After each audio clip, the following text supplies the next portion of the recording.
Hello, magandang gabi sa inyo lahat. So pre-show shoutout muna tayo mga kababayan ko. So meron tayong mga babasahing comment do sa last two videos natin kahapon. Uunahin ko tong isa. Inimbitahan ko kasi si Sir Albert Lianado na sasagutin ko ah, itong comment niya. Kasi may senaryo doon kagabi do sa Haunted Ukay Jacket. 'Di ba? Do sa Haunted Ukay Jacket kasi may senaryo doon, 'di ba may psychic na darating doon. Ang sabi ko doon, dapat hindi na nagkikwento yung mga nakaranas kasi nakaka-cold reading 'yon mga kababayan ko eh. Ano ba yung meaning ng cold reading? Ito yung nakakakuha siya ng information kahit hindi siya magtanong. For example, no, ano ba yung cold reading na yan? Kapag sinabi mo na let's say magpapahula ano, ah Sir Bungo, gusto kong malaman kung ano nangyari sa anak ko na na-rape. Tinapon siya sa palayan eh. So, nagkwento na yung nanay na kung ano yung papahula niya sa akin, ano daw yung nangyari doon sa anak niya, or ano yung naging sanhi nun. Ako naman, yung cold reading ko, alam ko na yung nangyari eh. Ni-rape yung anak niya, tinapon sa palayan. So, yun ang gagawin kong puhunan sa panghuhula ko. Dahil ni-rape ito, sasabihin ko na lang, nanay, nakikita ko yung anak mo may nagkagusto dyan. Kasi kung re-rapein ka, ibig sabihin may pagnanasa sa'yo yung tao, may nagkagusto dyan na binasted niya, kaya siya ay, ano, di ba? Nagiging puhunan kasi yung cold reading eh pag naikwento mo na yung pangyayari. So ito yung comment sa akin ni Sir, 'di ba? Katulad nito, no? Kasi yun nga, naikwento ko na ba? 'Di ba nung pumasok yung psychic, nagkwento agad yung dalawa kung ano yung nararanasan nila do sa jacket. Ang sa akin kasi, ang sabi ko, dapat yung psychic hindi na pinapunta diyan, dinala yung jacket sa kanya at pinareading kung anong nararamdaman niyang energy do sa jacket. Anong imprint meron do sa jacket. Ganun na lang sana. Hindi na yung nagparinig pa na, kasi kami parang nadisgrasya ako nung ano, nung sinuot ko yung jacket, binabangungot ako. Siyempre may idea na yung ano doon, yung psychic doon. Bakit kailangan nating i-eliminate yung mga ganon? Kasi mga kababayan ko, yung mga psychic kasi, hindi natin alam kung sino sa kanila ang totoo o hindi. 'Di ba? Hindi natin alam kasi minsan may nagpapanggap. 'Yun ang tanging paraan para ma-eliminate yung pagdududa. Kasi sabi ni Sir dito, shout out, hello Sir Albert Lianado. Sabi ni Sir, syempre sasabihin mo yung naranasan mo. Ano yung pupunta sa'yo? Wala man lang kayong pag-uusapan? Kunyari, pumunta yung psychic sa'yo. Sabihin mo, Sir, bahala ka na. Di ko sasabihin yung naranasan ko. I-reading mo na lang, magaling ka naman eh. Hindi ganon. Pero tama ito, bahala na talaga yung psychic doon. Pero wag mo sasabihin, magaling ka naman eh. Parang tanga lang to eh, pambobo ito. 'Di ba? Ang sasabihin mo, pupunta yung psychic, ano po ba yung nararamdaman niya? Ganun na lang. Wala nang kwento-kwento pa. Kaya nga, hindi mo dapat sasabihin to dahil mako-cold reading yung kwento mo eh. Na-explain ko naman na maayos kung ano yung cold reading, di ba? Makakuha siya ng impormasyon kung ano yung sasabihin niya dito. Di ba hindi talaga? Ganun ba dapat? O ganun talaga dapat, sir? Wala kang sasabihin. Kaya nga si Sir Ed mismo, yan din na sinasabi eh. Walang sasabihin eh. Di ba? Kahit naman saan ka magpakonsulta, tinatanong talaga kung anong nararamdaman mo. Kahit sa pulis o doktor, ganun naman eh. Huwag mong ikukumpara sa pulis o doktor yan, sir. Alam mo kung bakit? Ang pulis at doktor, madali lang malaman kung totoong pulis yan o totoong doktor yan. Sa doktor, i-check mo sa PRC kung may lisensya. Kung wala siya lisensya, peking doktor yan. Sa pulis naman, i-check mo sa krame kung pulis talaga yan. 'Di ba? Malalaman mo. Madaling malaman kung peke. Yung mga psychic kasi, wala tayong pamantayan niya, wala namang lisensya yung mga yan eh. Kaya nga ang pinopromote ko dito, maging skeptic kahit na sabihin mo, hindi porkit sinabi sa yung psychic, eh talagang psychic na yan. Hindi natin madidetermine kung sinong peke sa mga yan. Kaya hangga't maaari, i-eliminate natin yung mga yung mga pagdududa. Dapat walang sasabihin. Total, totoo naman yung sinabi mo, psychic naman talaga siya, kailangan sabihin niya talaga yon. Dahil kung bibigyan mo siya ng clue sa mga bagay, ano pa silbi? Kahit ako, kaya ko nang hulaan yan eh. Pag nalaman ko, let's say yung jacket na yan, o ito bungo jacket, kasi lagi ako nadidisgrasya dahil suot ko tong jacket eh. 'Di ba? Tapos binabangungot pa ako pag suot ko tong jacket. Nalaman ko na yon. Pwede ko na sabihin sa'yo na, yung dating may-ari nito patay na. Minumulto ka ng may-ari nito. Hindi ako psychic ha, pero base sa mo, nagkakaroon na ako ng opinion eh. Base sa kwento mo eh. Kahit ikaw din, sir. Pagka binigay sa yung jacket na pwede ka mag-imbento ng pag narinig mo yung history, 'di ba? Yan ang sana maintindihan mo. Ini-eliminate kasi natin dito yung pamimeke, 'di ba? Sabing ganito, parang ganito na lang sabihin ng KMJS do sa psychic. Sir, pwede mo bang imbestigahan tong namin? Di namin sasabihin yung problema. Hindi mo na kailangan sabihin na hindi namin na sa'yo sasabihin ng problema ha. Sasabihin mo lang, sir, ano po ang nararamdaman niyo dito? Tapos! Kasi namimiloso po ito si sir eh. 'Di ba? Parang bobo lang itong ba't mo sasabihin to sa psychic na hindi namin sasabihin sa yung problema nila, bahala ka na, alamin kung psychic ka naman eh. Ba't mo sasabihin 'yon? Iniinsulto mo yung psychic nun. Basta sabihin mo lang, sir, ito po yung jacket, ano po yung nararamdaman nyo dito sa jacket? Tapos! Ba't kailangan sasabihin pa na di namin sasabihin yung problema nila, bahala ka na lang, alamin mo, dahil psychic ka naman eh. Iniinsulto mo yung psychic nun. 'Di ba? Pangtanga naman ito, sir. Itong comment mo. Pero anyway, maraming salamat po, 'di ba? So, umpisa tayo dito sa patuloy tayo sa shoutout. Sabing gano'n ni Ma'am Imelda Basquines. Shoutout Ma'am Imelda. Nung unang labas pa lang ng ukay-ukay, bumibili na ako, lalo na pag short, may nakukuha akong parang papel ng ibang bansa sa mga bulsa. Pero ngayon, magaling din ang mga uukay kasi pati bulsa tinitingnan na din perang papel. Oo, may naririnig akong ganyan talaga. Dollars, no? Ngayon, pati bulsa tinitingnan na din kasi nga baka may nakukuha na sila katulad ng may alahas pa. Yes, meron nga ganito. Okay naman, wala naman ako nararamdaman na kakaiba. Diba? Sabi, hello, Eugene Musk. Ito si Eugene Musk eh. Gumagawa ito ng mga maskara. Pero hindi niya mahulaan anong numerong mananalo sa loto. Oy, yan si Rudy Baldwin ng loto numbers. Kaya lang, hindi niya masasabi kung kailan tatama. I-search nyo sa tinan mo ha. Search natin sa YouTube. Rudy Baldwin Loto. Saan ba yun? Rudy Baldwin Loto. Meron yan. Naghuhula siya ng loto. Kaya lang, hindi niya sasabihin sa'yo kung kailan tatama. Tamo, Loto. Rudy. Kahit nga si 88 naggaganyan eh. Nagaganyan si 88 eh. Hindi rin nila sinasabi kung kailan tatama. Ayan o. Pilipinas Lotto Combination Number. Pero hindi niya sasabihin kung kailan tatama. Kagaguhan lang, di ba? Para lang panoorin mo siya, di ba? Useless yung hula. Ito yung sinasabi ko na useless yung mga sinasabi niya kung hindi mo ibibigay yung date. Katulad nung mamaya may nag-comment diyan nung sa do sa plane crash eh. Natin pagpatuloy muna natin. Sabi ni Angel de los Santos, buti idol nagmotor yan, kung nagnegosyo yan at nalugi, malamang sa jacket niya sinisi yung pagkalugi niya. Hello, Plitzpe. Sir Jomer, hello.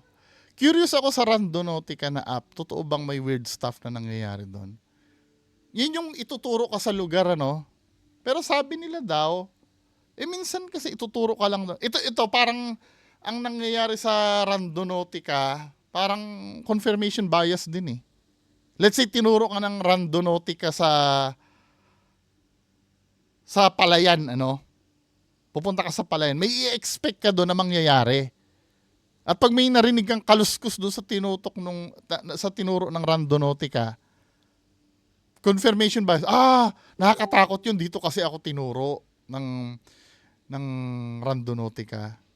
Parang ghost tube din lang, 'di ba? Ganun. Hello, Sir Noel TV. Sa Daet daw. Dito yan sa amin sa Daet. Hello, Gatotski Place. Hello, Tomoe. Hello, ma'am. Spiritual advisor with Ina. Sabing gano'n ni ano, pero galing niya manghula, puro plane crash. Kaso di pa rin ako naniwala dyan. Ito yung, sabi ko, pasend link po. So, ito yung link ng video daw, 704. Tingnan natin ha.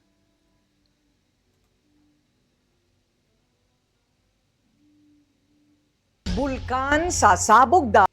Ito ay 3 weeks ago. Premiere January 12, 2025. 704. Tingnan natin, no? Ni Rudy sa kanyang vision. Ang dami ring nagbabagsakan ng mga eroplano. Ito ay na-post mo rin. Paano mo Sabing ganon, himpapawid vision. May nakita akong sasakyang himpapawid ang maaksidente sa Kalawakan at hindi ito dalawa. 'Di ba? Sa Kalawakan daw. Ba't Kalawakan? So sa space to, no? May na-aksidente na ba sabi? Wala. 'Di ba? Hindi lang ito dalawa. Ngunit ang isa nito ay sasakyang himpapawid pang Asia. Pang Asia daw. Na disgrasya, 'di ba? Sa US. Dalawang bansa Asia po ito. Ito ha. Sige, meron namang sa South Korea yung bumangga sa pader. 'Di ba? Meron naman sa South Korea, tingnan natin ha. Dalawang bansa Asia po ito mangyayari. So eliminated na yung US. 'Di ba? At isa sa mga bansa na kung saan Muslim country. Wala namang nadisgrasya na Muslim country sa Asia Muslim country ba ang Korea? Alam ko South Korea yung nadisgrasya. Isang pangyayari na hindi inaasahan. At maraming nasawi sa aksidenteng ito, correct, 'di ba? May palatandaan mga kulay ito, puti at ang isa naman may dilaw. Yung puti, generic na kulay ng eroplano 'yon. Generic na kulay, may eroplano bang black na commercial? Halos mataas ang chance talaga na puti, 'di ba? At ang isa naman may dilaw daw. Ano yung may dilaw na na nag-crash? At isa may asul. Lahat ng kulay ng ito ha, tandaan nyo ha. Lahat ng kulay ng eroplano, sinabi niya. Pero yung sa Asia na sinasabi mo, Jeju Air yun men Jeju Air, 'di ba? Jeju Air. Airplane. Ito yung sa South Korea Ang kulay ng Jeju Air ay orange. Pero lusot pa rin si Rudy Baldwin kasi may puti. 'Di ba? Ano ba? 'Di ba? Halos lahat ng eroplano yata puti Bibihira yung talagang tas common na kulay ng eroplano 'yan.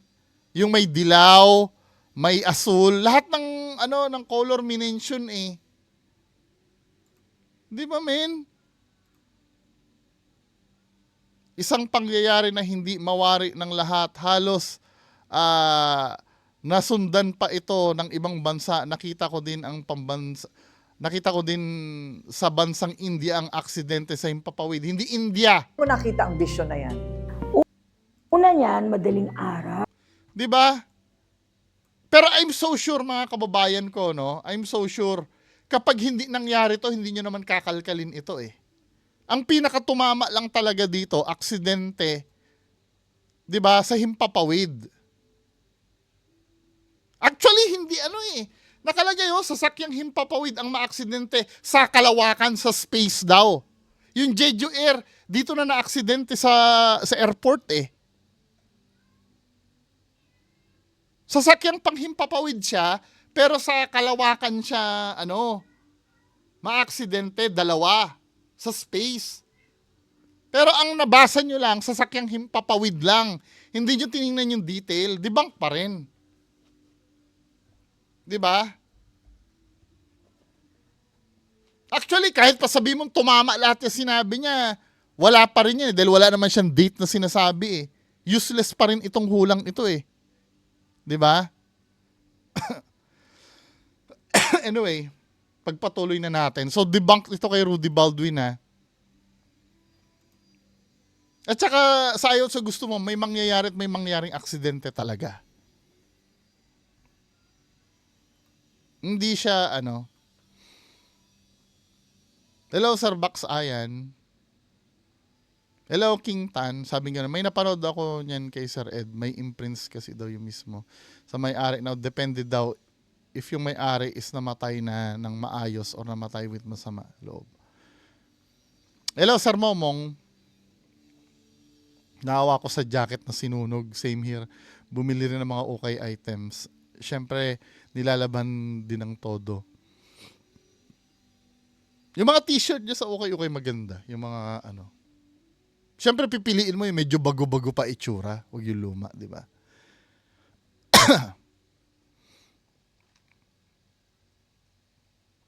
Sabing gano'n ni Sir Mamong, nagkiklaim kasi si Madam Rudy Baldwin na psychic or visionary siya. Then nag-advertise pa siya, kaya di rin talaga masisi ang tao kung sabihin siya na scammer. Exactly. 'Di ba? Dahil ikaw ay nagsasabi na visionary ka at psychic ka, ina-expect ng tao na totoo yung sasabihin mo. Kaya sila nagbayad sa'yo. 'Di ba? Kung hindi natupad yung sinabi mo, talagang scammer ka nun. 'Di ba? Dahil kung sasabihin mo, hindi, nagkakamali lang ako, hindi naman sa lahat ng ganun din naman ako eh, pwede na naman ako manghula eh. Wala din naman, ibig sabihin, walang special sa'yo. Kung magkakamali ka nung 'di ba? Hello, Sir GC719. Baka baarde lang page. Sir Glenn Kabangbang, hello. Sabing gano'n ni Sir Monkey Delavi. Shout out, sir. Bakit di nahaluan ni Rudy Baldwin o ni Jay Costura o sino mang sikat na manghuhula ang nangyaring trade kay Luca? Oo nga na-trade siya. Hello, Sir Bax Ayan. Hello. Sabing gano'n, busol yang Rudy Baldwin, baka kapag kumatok ako sa bahay niyan, sasabihin niyan, sino yan? Siyempre, atras ka na kasi yung kumatok sa pinto niya, hindi niya nahulaan.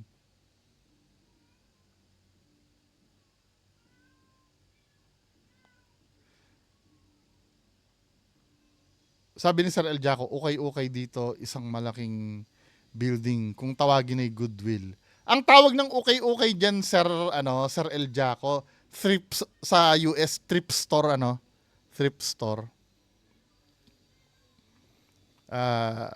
Di lang mga lumang gamit, damit at electronics, kundi may bagong damit.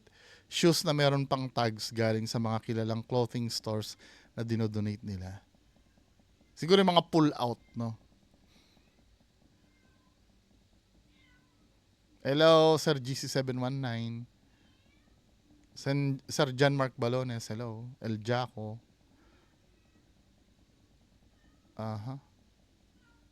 Sabi gano'n ni Sir Allen Villacarlos, normal lang na mabusisi ang tao kung totoo o hindi. Tsaka hindi naman masama magsabi ng katotohanan. Siyempre, in reality nga naman, hindi din marami kasi hindi tumatanggap sa katotohanan tama. Ito yung labanan ng pride versus humble. Tsaka kung sa vision ang pag-uusapan, yung mga lingkod ng Diyos noon, kagaya ng mga propeta, mga apostol at iba pa, kasi hindi naman sa kanilang sarili ang intention, kundi sa Espiritu ng Diyos Ama, ang nag-udyok sa kanila na sulatin ang mga utos at pahayag na mangyari sa hinaharap. Di ba sabi sa Old Testament ng Bible, kung ang hula ay hindi magkakatotoo, isa siyang bulaan. Wag daw paniwalaan, sabi ng Bible, 'di ba? Common sense na lang din. Tsaka yung mga hula na nangyari magiging kakaiba yan at nakakatakot, 'di ba? Sabi sa Revelation. Tsaka hindi na kailangan ng hula ng iba eh. May Bible na kung saan nakasulat na ang mangyayaring kaganapan. Doon libre yon.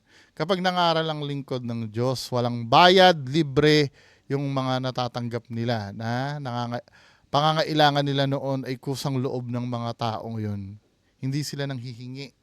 Tsaka yung mga lingkod ng Diyos na nangangaral kasama pati vision, ay nagtatrabaho sila noon. Nasa Bible yan eh. Ganon dapat tularan ng magandang ehemplo ng lingkod ng Diyos noon.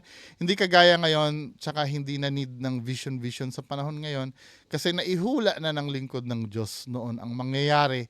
Yun talaga legit kasi mismong galing sa Diyos. Hello, Sir Martsan. Ma'am May Malagenya. Hello, Ma'am Celia Valencia. Sir Anthony Resurrection. Ronsky, hello. Hello, sir. Lipat tayo ng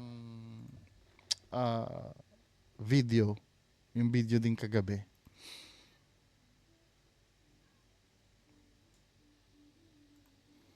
Sabing gano'n ni Sir Wilbert Miralles, condolence daw kay Colleen. Sir Ismael Anyunevo, hello. Condolence sa family. Sabi ni Baby Kupal. Sabing gano'n ni Baby Kupal, no?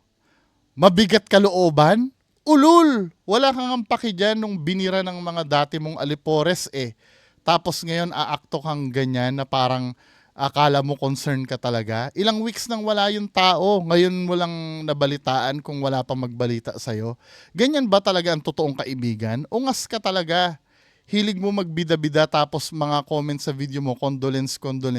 Kala mo talaga may pake, no? Huwag kayong mga plastic, mga ungas. I mean, pag mga ganyan, men, di ba, hindi na dapat kinukumpetensya yung pangongondolence.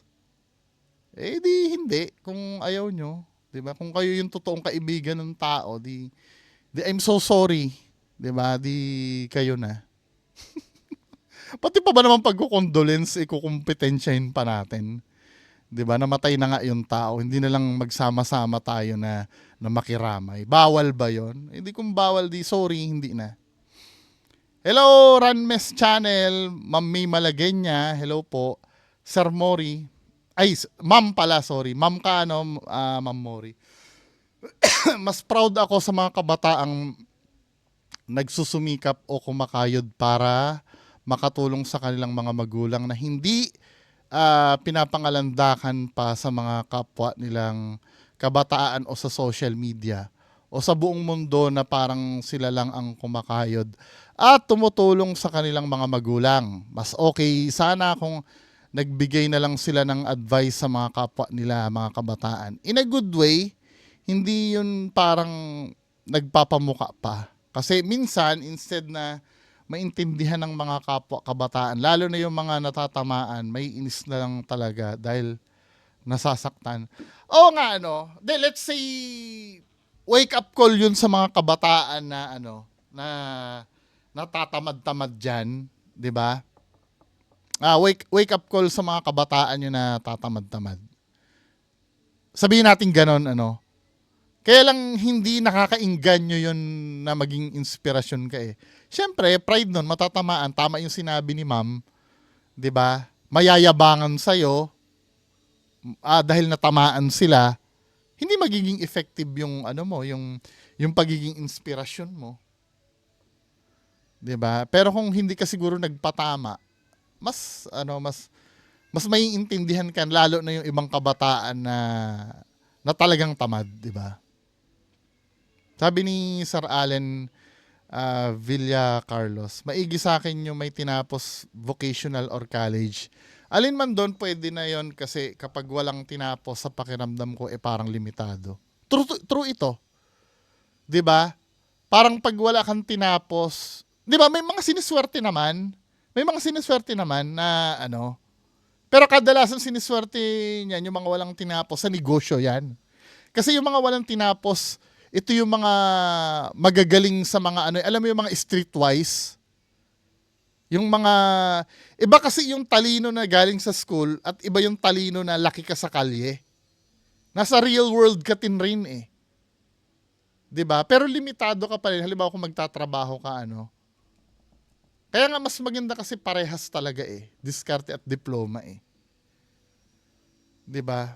Totoo ito. Kasi, halimbawa kung makikita ko doon sa job posting, no, makikita mo doon, college graduate required, ligwa ka na kagad, 'di ba? Yung mga walang tinapos at sabihin na natin na nakaangat kahit papaano, eh, posibleng tsamba lang 'yon at hindi, totoo naman ito. Sinuwerte talaga sila. Kasi tandaan nyo, iilan yung mga hindi nakatapos na yan na naging successful. Hindi naman lahat ng lahat ng nakatapos nagiging successful eh. Or hindi naman lahat ng magaling dumiskarte eh talagang yumaman ng husto eh. May mga yumaman talaga, oo. Pero hindi yun pag talagang dumiskarte ka eh yayaman ka. Kasi iba-ibang uri ng diskarte. Merong diskarte na illegal. 'Di ba? May diskarte naman na okay. Yung halimbawa, dumiskarte ka, nagbenta ka ng siomay dyan, umunlad yung siomay mo. Yung kay Josh Mojica, no? Yung kangkong chips. 'Di ba? Yung mga discarding ganon, okay yun. Pero kung ang discarding na mo, karnaping, kidnapping, 'di ba? Iba yun.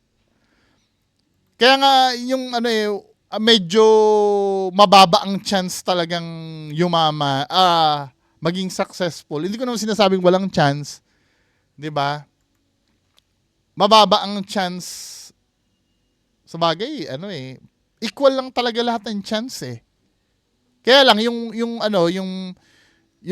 matatanggap ka, doon magkakatalo eh. For example, no, yes, masipag ka naman. Bibihira kasi yung tatanggapin ka sa trabaho dahil nakita ka na magaling ka talagang dumiskarte. Halimbawa, ganito, no, nakita ka ng employer mo, hindi ka pa nagtatrabaho doon sa kumpanya niya. Nakita ka niya sa ibang kumpanya na masipag ito, kunin ko kaya to. Operan ko ng mas bibihira 'yon. Kadalasan kasi dadaan ka sa interview eh. Siyempre, mahigpit ang competition. May mga college graduate doon. Tapos ikaw, undergrad ka. Sa mata ng employer, ligwak ka na kagad nun. Siyempre, pa-prioritize nila yung mga college graduate. Hindi naman porket college graduate ka, tanggap ka na. Siyempre, titingnan nila yung mga nagkaroon na ng experience. Kung wala kang experience, ligwak ka na naman. Doon sa mga may experience naman, hindi naman nangangahulugan na matatanggap ka na. Hahanapin pa rin yung pinakamagaling doon. 'Di ba? Kung saang school ka graduate, ano yung kumpanyang napasukan mo. Kaya mahigpit talaga. Pero doon sa nakagraduate ka, medyo na yun eh, medyo angat na yung chance mo nun sa hindi nakagraduate. Kaya hanggat maaari, mas maganda sana, parehas yan, diploma at diskarte. Huwag tayo mamili. kung kaya na pagsabayin, kayanin natin, 'di ba? Hello, Ma'am Yesha, load support tomorrow. Live ako about sa Puyat at ML. Sir Neil Lester, hello. Romeo G, hello. Ma'am Lenny, Lenlis Tambayan, hello po. We miss you, Collie. Hindi, plastic daw tayo eh. Hayaan mo silang doon. Di ba? Wag na tayong... Hindi, kayo, bahala kayo. Ako hindi na ako makikialam pag may mga ganyan. Hello, Sir Momong, hello. Kaya din naman siguro na mag-content ng politics na walang pinapanigan na politician or party. Focus na lang din doon sa objective. Sa content ni Kayo, may pagkakataon din na dinidebunk niya din yung... Hindi, ganito kasi ang problem, sir. Yes, totoo naman, pwede ka mag-content as neutral. Pero ito yung nagiging problem. Let's say, dalawa ang panig eh. PBBM at DDS, tama? O meron pang O PBBM at DDS na lang muna. Kapag ikaw, sinita mo yung pagkakamali ni PBBM, pagbibintangan ka na kagad ng mga PBBM, na mga pro PBBM, na DDS ka. Kahit hindi naman. Pag sinita mo naman ang problem ni Duterte, 'di ba? Pagbibintangan ka ng mga DDS na pro PBBM ka. Kaya, 'di ba? Kahit pasabihin mong neutral ka, mahirap. Itutulak ka kung kani-kanino. 'Di ba? Kaya pagdating sa technicalities ng ganyan, for me, no, pero kung maalam naman kayo sa ganyan, wala namang problema. 'Di ba? Pero sa mga katulad ko siguro, doon na lang ako siguro sa mga, alam mo yung mga generic na pwedeng sitahin. Hindi na lang yung sa technicalities ng politics. Hello, Braille Joban Gamyao. Hello, Ma'am Hope Pasinabaw. Sabi ni John Mark Balone, sa tingin ko, hindi kanila yan, tindera yan sila dyan. Kasi kung bata pa siya, I don't think so na may finance siya para makapagpatayo ng negosyo na ganyan. Oo, din na pwede raw. Talino si si Sir JM Kay ito yung kay kay Maanong Ulam 'Di ba? Napakahirap niyan lalo na't madami kang kakumpetensya. I'm sure tindera siya diyan. Dahil wala naman siya sinabing kanya yung negosyo na yan. Pwede siguro sa pamilya nila. Pwede. No? Pwede yun sa pamilya nila. Pero parang tama ka din na mukhang hindi sa kanya negosyo. Kasi may napanood akong na vlog na parang inimbestigahan yan na meron silang parang isang leader doon. Mayayari yung kung halimbawa yan ay hindi nila family business yan, mayayari yung employer niya dahil child labor yun. Nag-i-employ siya ng minor de edad. Anuhin nga natin yan. May plano kami ni Pinoy Soldier. Sabi ko na tuloy. Hindi, pero sige, gayahin nyo, wala namang problema eh. May plano kasi kami before Holy Week. Pumunta kami sa Quiapo. Ako nga, bala ko magpahula doon sa Quiapo eh. Bablog namin. Pati may mga anting-anting doon, may mga dadaanan ko na rin yan, imbestigahan ko na rin yan kung sa kanya ba talaga. Wala namang problema doon kung mo. Hello, Braille Joban Gamyao.